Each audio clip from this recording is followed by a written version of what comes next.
hace mucho tiempo es el tema de la reforma de la seguridad social, y por eso con mucho gusto recibimos esta mañana a Pablo Mieres, ministro de Trabajo y Seguridad Social. ¿Qué Pablo, tal? ¿cómo te va? Gracias Bien. por acompañarnos esta Bien, mañana. Es, ¿no?, una necesidad ya que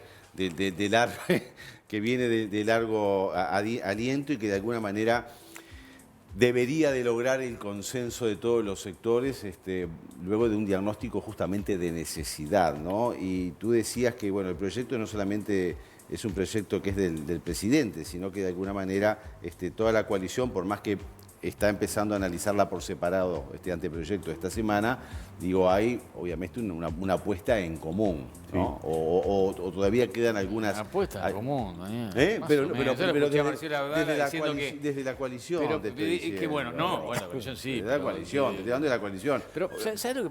Una cosa cuando arranques, ¿no? Se habla de que falta democracia, el señor Marcelo Abdala dijo que bueno, que realmente está faltando a la verdad el presidente cuando prometió que no iba a subir la edad de jubilación en lo que fuese la reforma. Pero es una cosa que nos incumbe a todos, ¿no? A mí me parece que en vez de estar buscando las cosas que no coincidimos, es para ustedes también, ¿no? El consejo o la observación. Busquen las cosas que estén de acuerdo. Porque esto va a seguir, si no, mira que estamos hace años, todos los que somos viejos. Seguimos con el tema de la reforma y es una piedra en el zapato que la seguimos pateando para adelante y no se resuelve nunca. Pero el tema de la edad, perdoná, que lo hablábamos Sí. ayer, ¿no? Que promedialmente son 63 años. Hoy en día la gente se jubila a esa edad, es difícil antes, o sea que estaríamos subiendo de 63 a 65. Pero bueno, ¿se lograrán acuerdos o no se lograrán ¿Quiere acuerdos? saludar? Vamos a, Buen día. Déjelo saludar. No lo dejamos hablar. Un gusto, muchas cosas tiraron arriba de la mesa. Lo primero que hay que decir es que en la campaña de 2019 todos los partidos le dijimos a la ciudadanía que había que hacer una reforma de la seguridad social, todos. El que hoy es oposición, el Frente Amplio y todos los partidos de la coalición. ¿Por qué? Y porque era una realidad. Yo me acuerdo el entonces ministro de Economía, Danilo Astori, 2 años antes del 19, en el 17, decía, sea quien sea el próximo gobierno, el tema principal del próximo gobierno va a ser reformar la seguridad social. O sea, y en el compromiso por el país de la coalición estaba incluido ese punto. ¿Por qué? Y porque la realidad indica que la estructura demográfica uruguaya ha cambiado para bien, por buenas razones. Hoy vivimos más que antes, la expectativa de vida se ha estirado y todo indica que se va a seguir extendiendo, afortunadamente, porque los servicios de salud son abarcativos, porque vivimos más y con mayor calidad de vida. Daniel podrá decirlo, es así. Y menos gente joven. Y además hemos incorporado una pauta de natalidad propia de las sociedades modernas, que es la reducción de la natalidad. Por lo tanto, esa ecuación indica que hay necesidad de corregir o modificar con criterios que yo creo que son fundamentales, criterios de equidad, de suficiencia y de abarcabilidad. Es decir, de abarcar a todos los subsistemas, porque con el sistema actual tenemos varios subsistemas, el mayoritario sin duda es el BPS, pero hay 3 cajas paraestatales, hay 2 servicios de retiro en el Estado y cada peso que uno pone para la jubilación vale distinto según en qué subsistema lo pone. Y eso no está bien. No está bien que haya diferencias en los criterios, en fin. Entonces, es un sistema abarcativo que la propuesta, ¿no?, la que se está presentando a través del anteproyecto, que además tiene un componente de equidad muy importante, porque hay un ingreso mínimo garantizado que implica que el 50% de los que hoy tienen jubilaciones más pobres, más bajas, si estuviera el nuevo sistema, ganarían más. Es independientemente de los aportes que haya tenido o el tiempo de trabajo. Independientemente porque hay un subsidio. ¿Por qué PCNT habla de recorte de prestaciones, recorte de derechos? ¿Es solamente por el tema de la edad?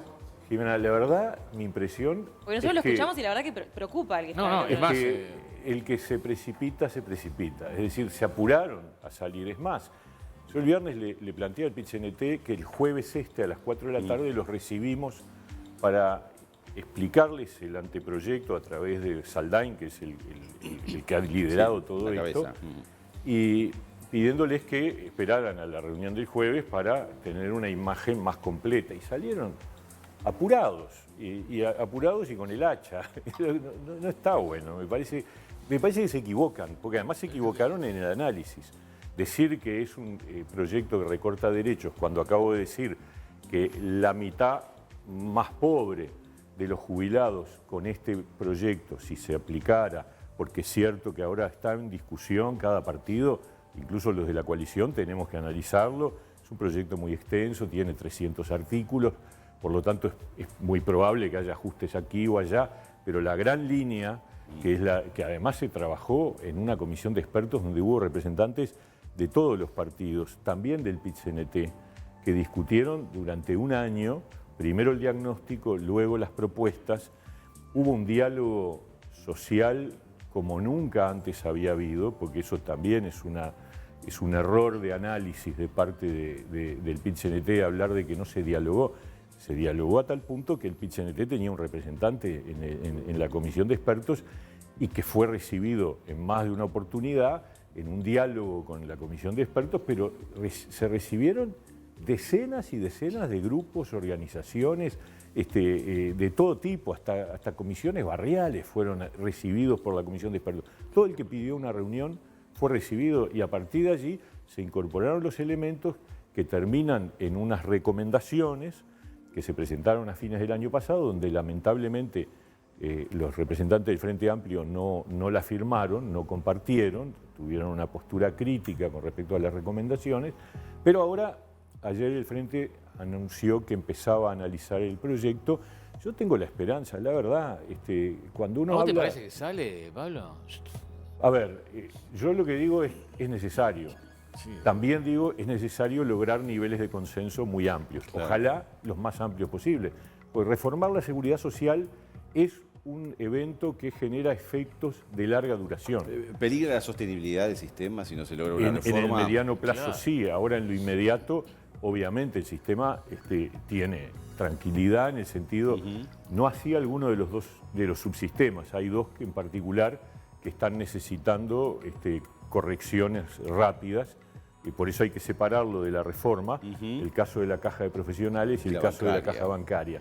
Esos dos subsistemas hemos detectado una situación diagnóstico en donde hay dificultades importantes que obligan, y estamos en este caso trabajando en dos comisiones separadas, una con el directorio de la caja de profesionales, la otra con el directorio de la caja bancaria, para ver qué correctivos hacemos para darle continuidad y vida y engarzar en una eventual reforma de todo el sistema. Por eso yo decía, esto abarca todo el sistema. Con la caja militar también.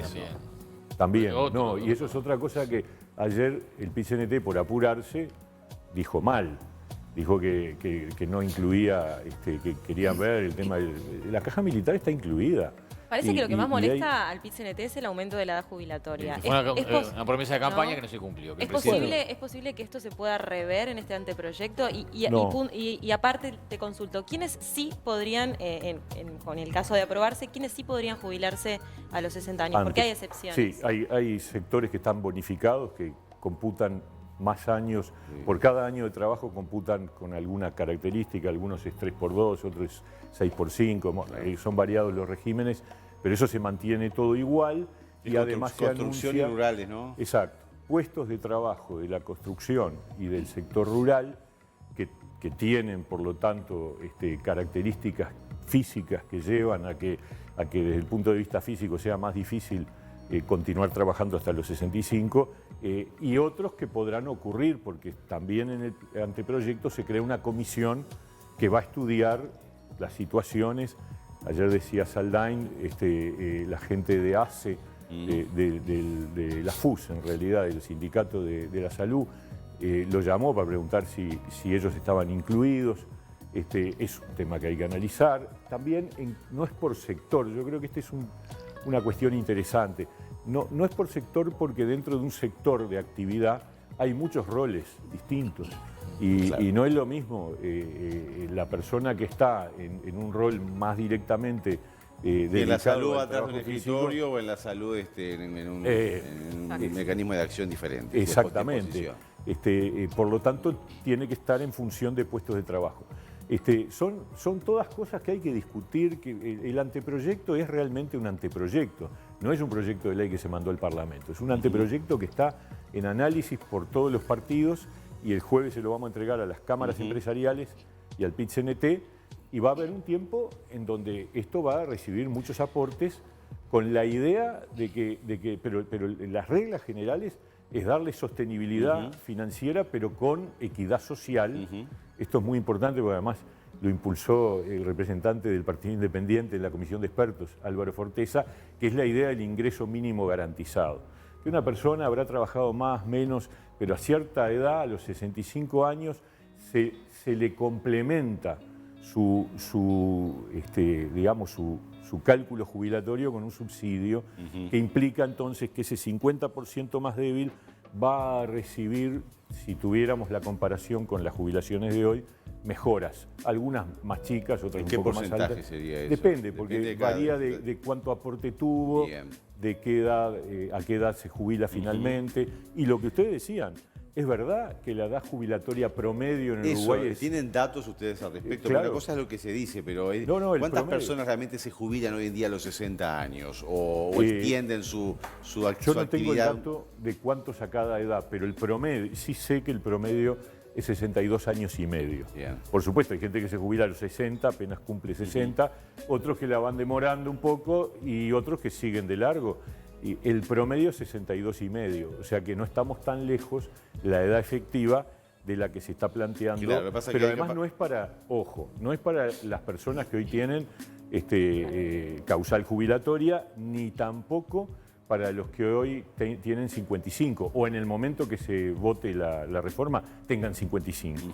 De 55 para arriba están en el régimen actual, no hay cambios, ninguno. Esto se piensa de manera progresiva, ¿no? De acá a 5 y además años, es progresivo. Y un plazo o sea, de acá a 20 años es que se llegaría al 100% de aplicación de esta reforma. Exacto. En realidad, lo primero es que se aplicaría para los que tuvieran 54 en el momento de la aprobación, 61 años, los que hoy tienen 53, 62 años y así hasta que llega a 50, y los de 50 para abajo sí se aplica los 65 años. Eso significa que en términos de plazo, si se votara este año, que es muy difícil que se vote este año, el año que viene, siempre va a haber 5 años de transición, que eso es muy importante que la gente lo conozca, y lo mismo que los jubilados, porque en general cuando se habla de reforma de seguridad social, los primeros en saltar y en estar preocupados son los jubilados.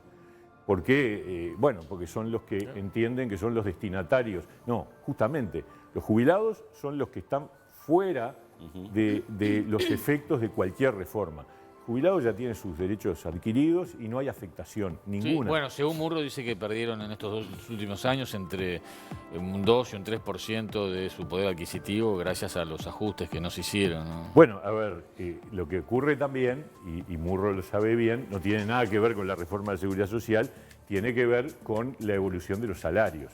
Y ahí sí, nosotros, como el mundo entero, tuvimos una afectación en el poder adquisitivo de los salarios. Para que se hagan una idea, en el mundo el salario entre 2020 y 2021 en el mundo cayó promedialmente un 6%.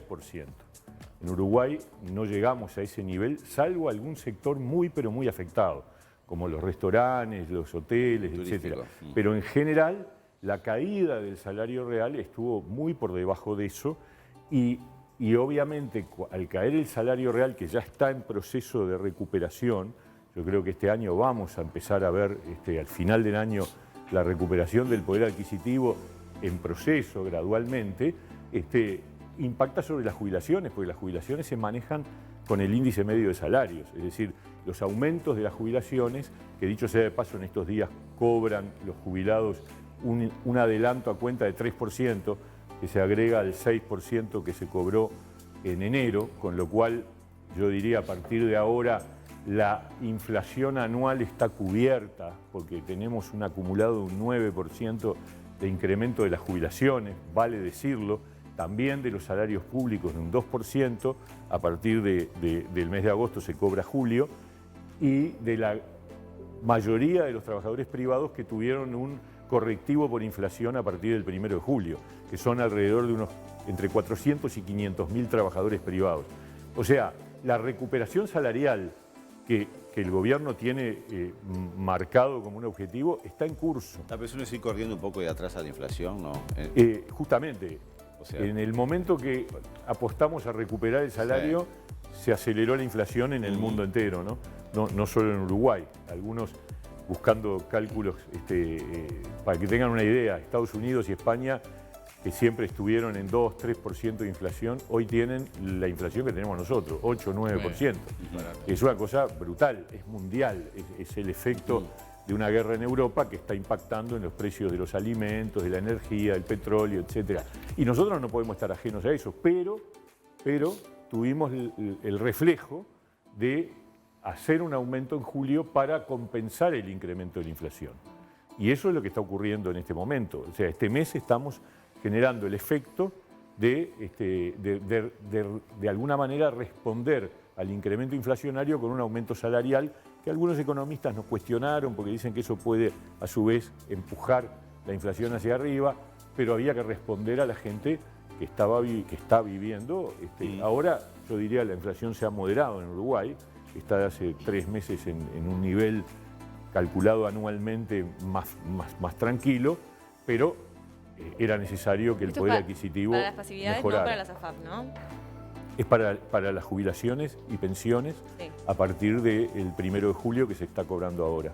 ¿Se prevé algún cambio para las AFAP? Bueno, justamente ayer Abdala decía que no hay sectores que siguen reclamando que desaparezcan, se eliminen, ¿no? Se Pero a ver, Saldaña acá ha dicho que son fundamentales. ¿Qué cambios se prevén? Se impulsaron en la reforma anterior, en la del 96, ahí se crearon. Y en el mundo, todos los sistemas modernos con características demográficas como las de Uruguay, de envejecimiento, necesitan tener un sistema de ahorro individual adicional, porque si no el sistema no aguanta. El sistema sobre la base de la solidaridad tenía una lógica que era que había muchos más aportantes de los que se retiraban y por lo tanto era suficiente para sostener el sistema. Eso cambió hace décadas y en Uruguay la reforma del 96 lo que incluyó es el aporte de ahorro individual. Lo que ahora nosotros le estamos incorporando es un componente mayor de subsidio a las jubilaciones más bajas que no tienen posibilidad de ahorro.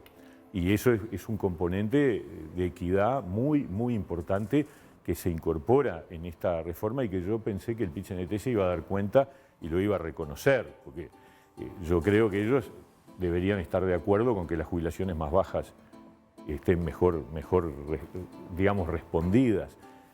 Pero bueno, yo creo que se apuraron, que no leyeron mucho, el texto es muy complejo, vamos a ver qué pasa. Bueno, el jueves tienen la oportunidad. Pero lo otro que digo es que se reclama la desaparición de las AFAPs, pero durante 15 años los que gobernaron más afines al PIT-CNT tenían mayoría absoluta y no presentaron ninguna iniciativa de derogación de las AFAPs, porque no son bobos, porque saben que el régimen necesita un régimen de ahorro individual como es el que se instaló en el 96 y que para adelante se va a continuar. Incluso la idea en el anteproyecto es que se extienda a los otros subsistemas, es decir, que las cajas paraestatales, etcétera, incorporen un componente de sistema mixto. Obviamente estamos en una semana de análisis y de reuniones, ¿no? O sea, análisis dentro de la propia coalición, la entrega de este anteproyecto a la oposición, bueno, este encuentro con el PIT-CNT y que todas las fuerzas sociales de alguna manera vayan tomando conocimiento de este anteproyecto. Hay que lograr un consenso. Ojalá. Y seguramente ya debe de existir un diagnóstico previo en cuanto a cuáles son los puntos más complicados para ese consenso. ¿Ustedes los tienen ya? ¿En qué aspectos son los más difíciles para el caso que no se llegara a ese consenso? ¿Es el de la edad? Porque si fuera solo la edad parece medio como que, yo creo que muy recién hablábamos. Superfluo, digo, pero hay algún otro aspecto más profundo. Va corriendo naturalmente, ¿no? O sea que me parece que ese debate probablemente esté en el centro porque hay encuestas que dicen que mucha gente, claro, si a vos te preguntan, ¿a usted qué prefiere, jubilarse a los 60 a los 65? En general, la mayoría de la gente dice cuanto antes mejor, pero en realidad no tanta, porque hay mucha gente que le gusta también lo que está haciendo y lo que trabaja, pero uno dice, bueno, tener la garantía de que si quiero jubilarme, me jubilo más temprano, pero hay buenas razones para decir, uno cuando hace 20 años una persona que llegaba a 60 o 30 años, tenía un desgaste mayor que el que tiene hoy en ¿Ustedes día. piensan que ese es el punto más crítico para lograr ese consenso? Esperemos que no. ¿O hay algunos de los aspectos que ya les llega a ustedes que es complicado? Vamos a ver, yo no me quiero adelantar, yo quiero esperar a ver qué pasa con el Frente Amplio, que es clave. A mí me parece que sería una señal excelente para el país que alcanzáramos algunos grados de consenso, que no se transformara esto en una guerra de un lado y del otro tirando. No, esta es una cosa muy importante para todos los uruguayos y la verdad el trabajo que se ha hecho es un trabajo que yo lo admiro porque no estuve yo en eso. Es un trabajo de un grupo que puso toda la carne en el asador, trabajó con la cabeza abierta, mirando. Tuvieron Zoom con suecos, con escandinavos, con europeos. Rodolfo Saldain, ¿hay alguien que tenga la capacidad, por lo menos para decir, bueno, le pasa presión a Rodolfo Saldain, que no es de nuestro agrado, no nos gusta, pero hay tipo que sepa, que la tenga más clara que Saldain? Yo creo que es una persona... Es un tipo que ha estudiado lo que sucede en el mundo, ¿no? Sí. En lo que es seguridad social, ¿no? O sea que por lo menos tiene una capacidad. Y le ha dedicado él y todo el grupo de expertos durante el año que se trabajó, el director de Seguridad Social del Ministerio de Trabajo, el escribano Daniel García Ceballos, que es otra persona que tiene una enorme versación en la materia, le ha puesto todo el calor y el análisis. Y la apertura, porque yo creo que esto no está cerrado, es decir, esto es un anteproyecto y está puesto arriba de la mesa después de un debate de un año entero de expertos de todos los partidos. O sea que esto viene y con las reuniones con decenas de organizaciones que aportaron lo suyo, hasta de grupos de vecinos que fueron a plantear sus ideas. La verdad, es una acumulación muy grande con un criterio de sensibilidad social que a mí me parece que en el Uruguay es muy relevante. ¿Cuánto pesaría lo político en esto? Digo, porque se logrará una reforma de estas características en este gobierno, algo que se viene llevando o dilatando. El padre de la criatura, ¿no? Se viene dilatando de hace tanto tiempo. Hay que apurarlo también porque después empieza la campaña electoral y ahí lo político a veces pesa lamentablemente sobre lo que es la necesidad sentida de todo el mundo de tener una reforma más equitativa, etcétera, ¿no? Porque digo, no termina después siendo un logro de un gobierno. Claro, y eso pesa a la hora de tomar Es un riesgo que se convierta, llamémosle comillas, en un botín electoral a favor o en contra, estar a favor o estar en contra. Eso sería terrible, sería degradar un asunto que nos importa a todos los uruguayos, que debería estar por encima de los intereses inmediatos desde el punto de vista político-electorales y que de alguna manera pensemos en las nuevas generaciones, porque lo que ha dicho Saldain muchas veces, y yo comparto absolutamente, esta es una reforma pensando en nuestros hijos y nietos. Porque los que ya estamos, los mayores, primero los mayores de 50 estamos con las reglas de juego que ya existen. El problema es conseguir un sistema que sea sostenible para la gente joven y los que vienen. Y esa es la mirada que hay que tener para analizar esto. ¿Cómo venimos con la reactivación del trabajo? ¿Buena? Y ha tenido, estuvimos hablando del tema hace unos días acá justamente de que se habían recuperado cifras previas a pandemia. Sin duda, ¿Qué se proyecta? Y bueno, la idea es que en la medida que la economía está previsto que crezca, tiene que seguir incrementando puestos de trabajo. En este momento ya la tasa de desempleo que tenemos en el primer semestre del 22 promedio contra los primeros semestres de años anteriores, para llegar a ese número hay que ir al 2016, por ahí. Fernando Pereira entiende que no es así. Bueno, pero Fernando no sé qué números mira, los números son los números. No es así, que la gente se está yendo justamente porque no tiene trabajo y no llega a fin de mes. Con todos los respetos para Fernando, con el que tengo una buena relación, yo no sé de dónde saca eso Pereira, porque los datos, lo consulté, de migración indican otra cosa. La gente está saliendo mucho a Buenos Aires, y va y vuelve, pero que se va, que emigra, la verdad es que no estamos viviendo un pico migratorio. Una encuesta de cifra que pero ahora te lo cuento. Si querés te quedas un ratito y te lo cuento. Sí, la encuesta de cifra, la vi, dice que hay gente que le gustaría emigrar. Ahora, una cosa es, le gustaría emigrar, otra cosa es si se va. y la gente nos está yendo del El Uruguay. ministro me está spoileando la columna, pido que lo saquen del aire. Voy por ahí. Pero es increíble. Sí, sí, es increíble. Yo, la verdad... No, yo nunca... A ver, el Frente Amplio puede cuestionarnos por muchas cosas, pero que no invente cosas que no existen. Porque no hay un pico migratorio, seguro que no lo hay. Hemos tenido por primera vez en años inmigración en los últimos años.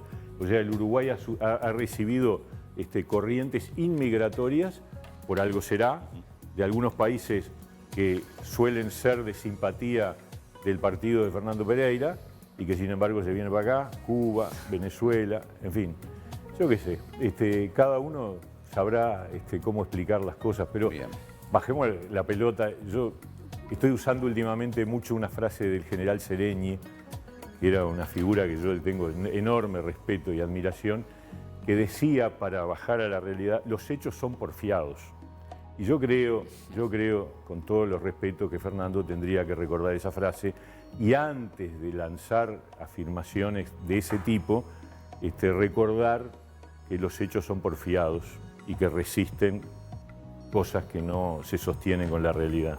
Pablo Mieres, gracias por habernos acompañado gusto. esta mañana y bueno, y ojalá este proyecto salga de la mejor manera para el bien de todos hoy, pero fundamentalmente pensando en las generaciones venideras, ¿verdad? Así es. Muchas gracias. Gracias. Hasta la Gracias. próxima.